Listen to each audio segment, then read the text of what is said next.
our local environment and improve diversity. And it's a bottom-up approach that aims to connect enthusiasts with experts and businesses and councillors all living in the same area. And the idea is that by doing so, we can scale up nature recovery in the face of all the doom and gloom that we often hear about when it comes to climate change. Tonight's talk is by somebody I know quite well, by Kerry Fisher, who I happen to be married to. And I have to say, it was one of the things that really attracted me to Kerry when we first sort of got together was his absolute enthusiasm and love of nature. And he has taught me so much about birds, particularly British birds and wildlife. And a couple of years ago, having been quite a clever chap, he's a lecturer at the university. He works on cancer research, specializing in biological therapies like gene therapies. And a couple of years ago, he decided to try taking some photographs and very quickly seemed to become very, very good at it. And he knows the technicalities of how to make a camera really work to give you amazing shots. And he's captured some totally gobsmackingly beautiful shots over the years, in my very biased opinion. So I think one of the important things is that I'm the opposite end of the spectrum. I usually only take photos with my telephone or a really dodgy old camera. And so what we wanted to do, or what Kerry wanted to do tonight, was to really, I think, bring some perspective on how you can take really beautiful photographs without having to spend an absolute fortune on loads and loads of kit. So over to Kerry, and I hope you enjoy his beautiful photographs. Right. Can you hear me? Can you put thumbs up? Okay, right. Thank you for that introduction, Renee. That was good. I haven't been taking photos for that long, really, but I really enjoy it. And so what I thought I'd do is just take you through some photos and some techniques and different things that I've done. And all of these photos are taken from either in Ensham or around Ensham. I think there might be one or two that aren't, but they're all within 200 or 300 yards of Ensham itself. So I really just enjoy it. So most of my photos I do just completely for fun. So this is a fun photo. This was down on the river, and it was just a lovely day with a nice reflection. I'm not sure if you've noticed, but this one's actually upside down. So the real photos, if you invert it's like that. So the reflection was really lovely. And I put this in because I don't really do anything to manipulate photos or do anything like that. But I think it's rather fun to, when there's a reflection, to turn them upside down. So here's one not far away. This is actually, I think, in Blenheim Park. And it's just a pheasant, but we don't really learn much from just looking at a pheasant, but it was just kind of a nice photo, and I thought I'll take, just have a shot at that. So I waited around for it to be in the right spot. And again, just hanging about around the river. This was very early in the morning when the light's coming in at a funny angle through the clouds. And it was spring, I think it was last spring. And the swans are just very active, thrashing about and fighting with each other. And just took a bunch of photos, and I think this one came out quite well. And then one thing about photography that I was sort of interested in is when you sort of zoom in and look at really small things, you can sort of see a whole new world in some detail. So this is just on a flower outside the front of my house, and it's a honeybee. But you can see all the pollen and all the stuff going on, which is I find quite interesting. And even a humble fly close up can be rather beautiful. And so this is a fly on a thistle that's not quite come out yet. So everything close up is more wonderful, I think. But photos don't always have to be beautiful. This isn't a particularly good photo, but I learned quite a lot taking this, because these are dragonflies. They're flying around at 100 miles an hour, And if you take a fast photo, you sort of freeze them in time. And I hadn't realized until I saw this that the green dragonfly and the blue dragonfly are this, they're just male and female. And so I didn't realize that at all. And actually looking at how they do their unmentionable business is, reading into it, it's all quite, all very fascinating and interesting. I've forgotten the word for it when the male and female are so obviously different like this, but one's bright green and one's bright blue. So that was quite good. And as well as being for fun, they can be quite informative photos. So this is a blue tit with its avian pox, I think. And a couple of years ago, there was quite a lot of this going around. And, like viruses in humans, it will wax and wane over the years. There'll be big years and small years. Sort of a reminder to try your best to keep bird baths clean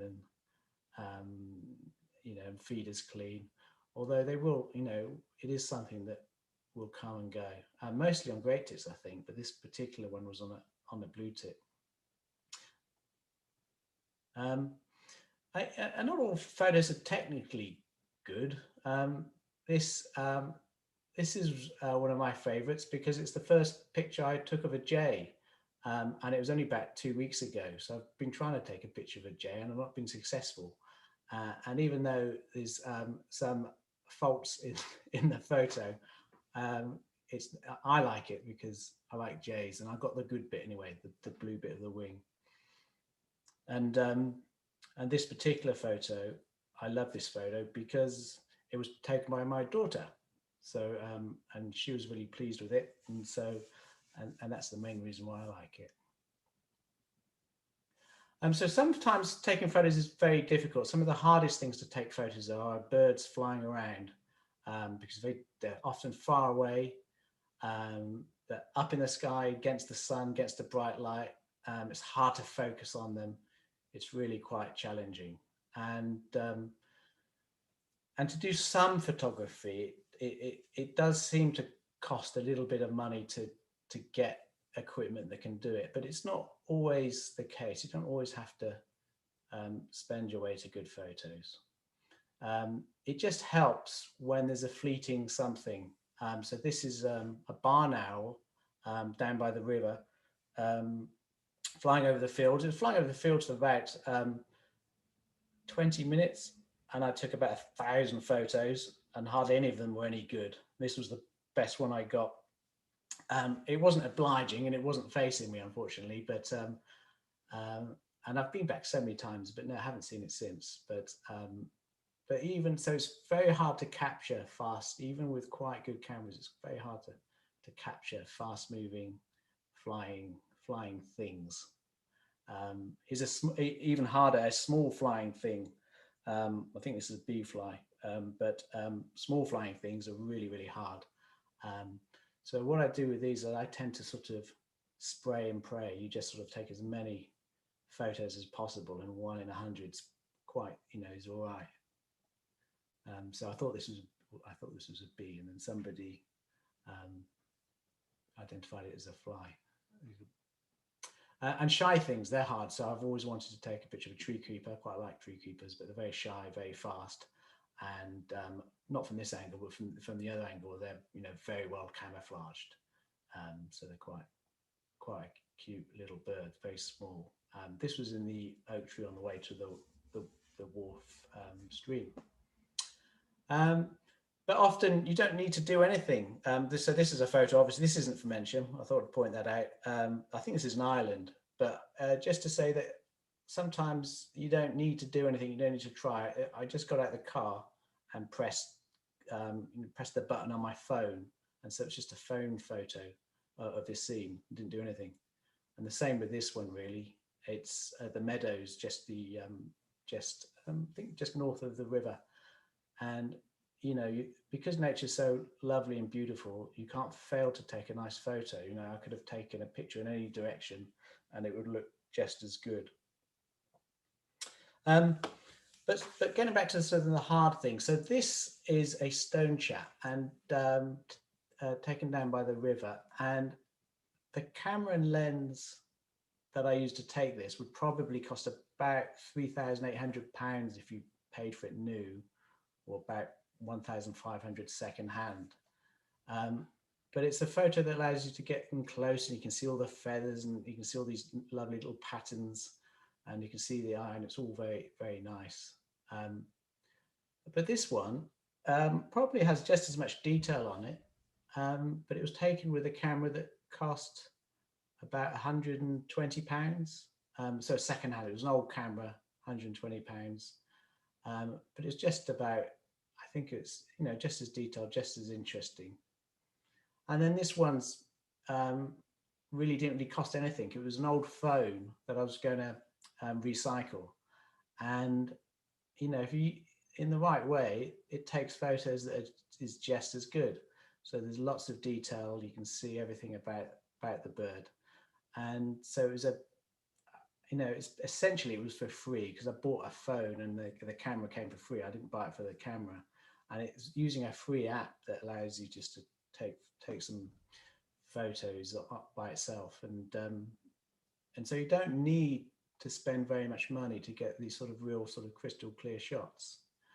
So I thought, so the main thing about this is distance. So the difference between these shots is the distance the camera is from the bird. So in this picture, the bird is about 50 feet away. And in this picture, it's about 5 feet away. And in this picture, it's about a foot away. So what costs money is getting close to birds, getting close without doing anything else. So without sort of changing your techniques or moving around. So, and it's not a linear curve either. So you can spend thousands and thousands and thousands just to get that little bit closer. So it's not always worth it. So if you've got time, you can. So it's time versus money. A good camera, you can just pull it out and try and snap a few shots. But if you haven't got that, you can spend a lot of time. I'll just sort of go through this bit distance. So this is a phone. I tried to get an obliging bird, and this bird, I don't know if you recognize it, but it's sat permanently in the churchyard. So I thought it was a good model. So this is an iPhone, basically taken very close. This is only 5 feet away zoomed in, and this is about 10 feet away zoomed in. So with a phone, you know, when you've got distance, it's really quite hard. So you've got to be as close as possible. And this one with a more expensive camera, about sort of, I think about 30 feet away. So you're really just buying the ability to get closer and closer to the birds. So I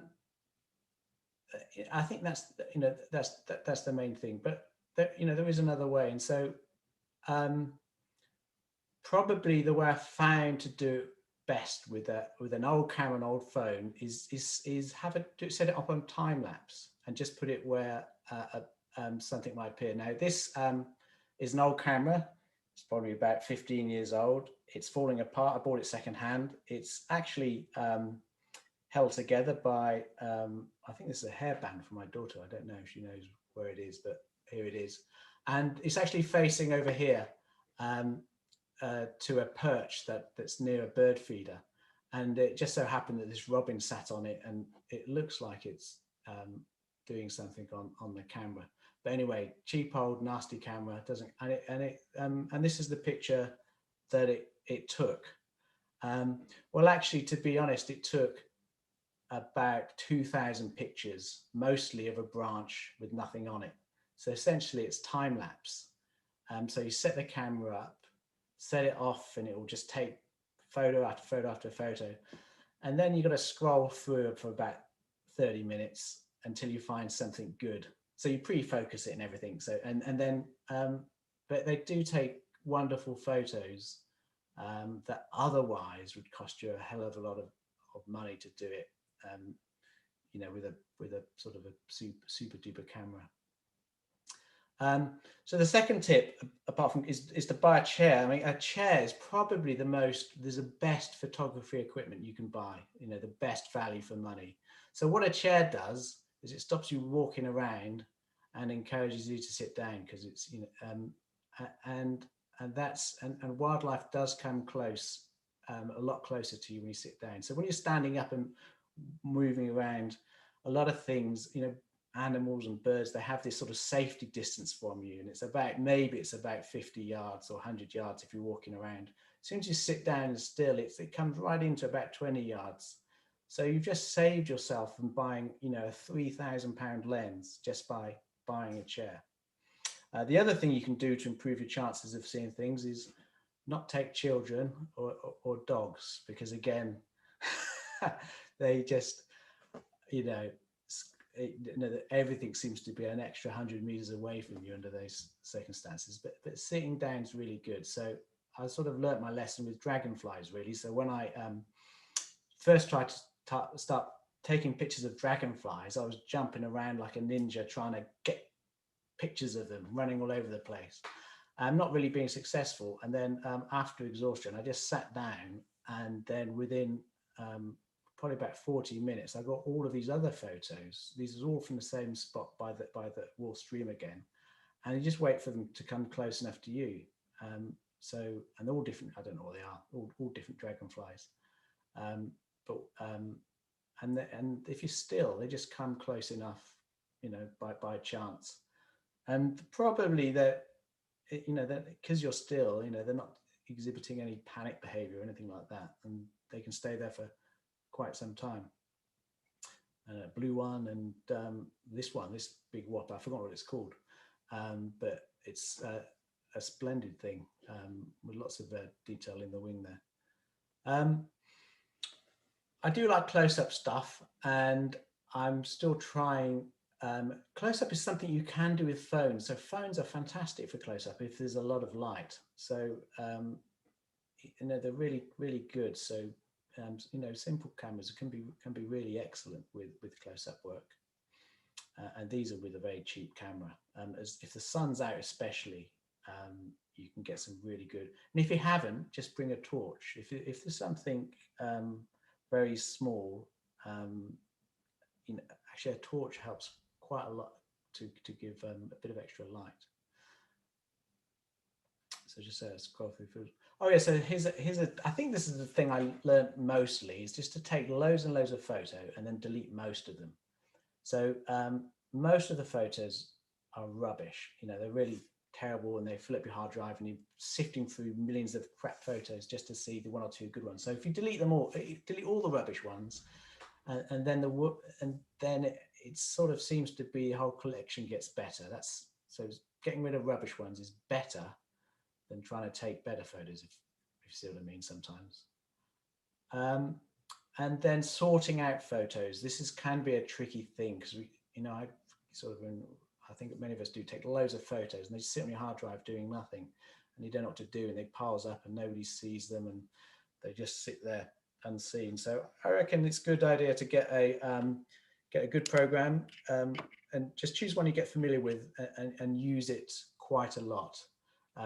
Yeah, to quickly delete the rubbish ones, and then do some simple things. I'll show you a bit in a minute what I mean by that. And the one I use is this thing. It's called Fast Stone Image Viewer. It's free and it's fantastic, and it's really simple. And you can use it on your PC, and I use it to organize all my stuff and to do a few changes.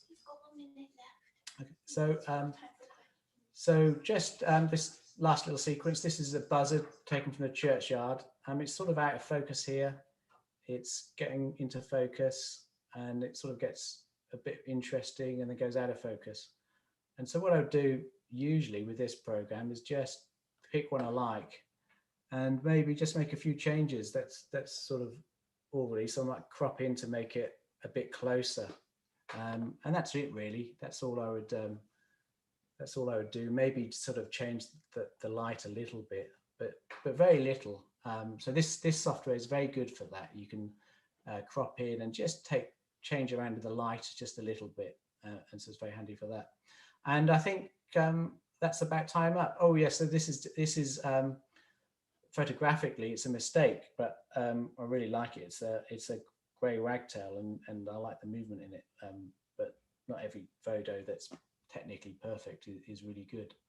And so I think I'll probably leave it there. I think that's 20 minutes. I could go on showing you and talking about photos, and I'll leave you with that one if there's any questions.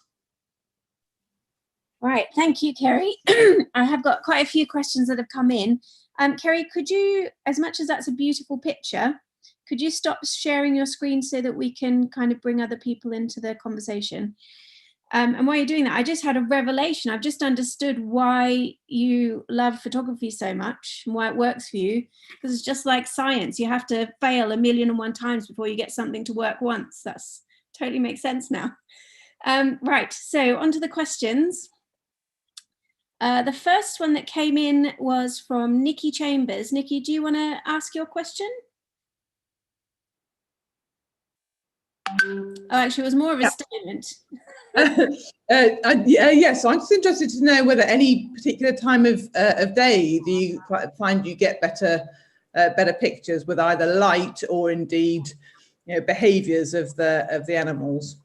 Yeah, I find morning is really good because they're really active and they're too busy eating and doing their stuff, singing, to pay attention to you. That's really good.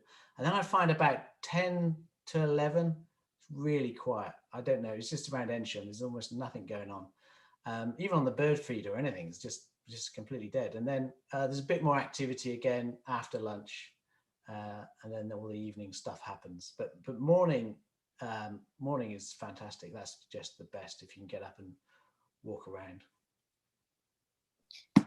Kerry, there are a couple of questions about some of the things you referred to, particularly the app that you used for taking the robin.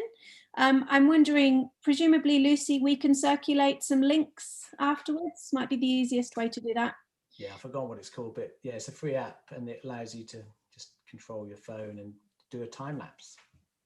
And there's another kind of equipment question from Kevin about what cameras you actually use. And linked to that, there is what's a good camera budget, and do you have a good recommendation for second-hand places to buy them? Well, it's difficult. I mean, there's so many different types of cameras. The best thing I think we could do or should do is have a bit of a camera club, and everyone can borrow and change and use each other, and then you can work out what's best for you, because it's always a trade-off between cost and weight and size. The better the camera, the heavier it is, and the less you take it with you. So you've got to make sure it's the right one for you. And then I always buy secondhand stuff, because it's often 3 or 4 times cheaper, and it's only half as bad as the latest version, if you see what I mean. So they lose their value quicker than they lose their utility. And so I've got an Olympus camera and an old Panasonic camera and a few other things. They're generally 3 or more years old, and some old and collection of old lenses. You can spend a fortune on lenses. If you see those professionals going around, they look like they're carrying bazookas. They're huge things. Those cost the same amount as a car conservatory or a second honeymoon. So those people are usually they're usually divorced in my experience, but they're quite, you can spend a lot of money and they're only a little bit better in my experience. So it's best to use and play around and stuff. Maybe after things calm down, we can do that. Maybe go on a photo walk and share stuff and see what happens. I think you've just volunteered yourself to lead that, Kerry, by the look of it. There is a lot of enthusiasm for that in the chat, and that's going to have your name on it by the look of it. There's a question from Angela Coulter about manual settings in your camera, and some of the really close-up ones. Did you use manual settings for that? Yeah, it's a manual focus when it's close-up, because you've got such a tiny field of focus. So the closer you are, and that only tiny bits in focus. So I tend to use manual focus. I usually do everything automatic to start with, but then on things that are difficult, and then I sort of fine tune it a bit, using more manual settings. And sometimes birds in branches, have to use manual focus, because the autofocus tries to get it on a branch or wrong thing. But yeah, so it's good to be familiar. It's better to be familiar with a camera you've got than buy a super duper camera and not to know all the controls, because you need to, you know, when you're following a bee around, you need to find those controls quite quickly. So you know, knowing what you're doing with an old camera is much better than buying a flash one and not having a Scooby. And we've got a couple of minutes left, and I think this is possibly the perfect question to end on. From David Knight, what's your Ensham Grail shot that you've not taken yet? Well, actually, I haven't taken a kingfisher. Is a shot I haven't taken because I haven't been doing this very long, and there's a good kingfisher spot down the river, but the hide's been closed ever since I've been really interested in doing this sort of stuff. And that'd be good. And they've actually got, you know, they've built an osprey perch down at the Shrike meadow. There's nothing in it, obviously, but that would be good. Yeah, something like that would be fantastic. Yeah, I think a nice the kingfisher in the fish ponds would be very good. I know they've been there a few times, but you know, they tend to be allergic to cameras, kingfishers, and as soon as you take it out, it's gone. So yeah, that would be good. Okay, apparently Kevin says that there's a good kingfisher spot on Longmead, and I think we were due to come out and have a cup of tea at Longmead just in March last year, just before lockdown. So maybe when we can free up again, then we can get back out and have a look at that and get your kingfisher shot. So I think all that's left to say is that there are obviously more of these wonderful tiny talks, and Sarah Cooch is up next, and she is going to be talking about fighting for trees, going the extra mile to save our important trees, and certainly and Sarah is a heritage landscape specialist, and based on the talk last night, when we heard quite a lot about the trees that we've lost over the years in and around Ensham, I'm really, really looking forward to hearing from Sarah about what we can do to prevent more of that happening. So thanks very much for everyone coming. I don't know if there's any more last housekeeping, Lucy. And thank you, Kerry, for sharing your top tips.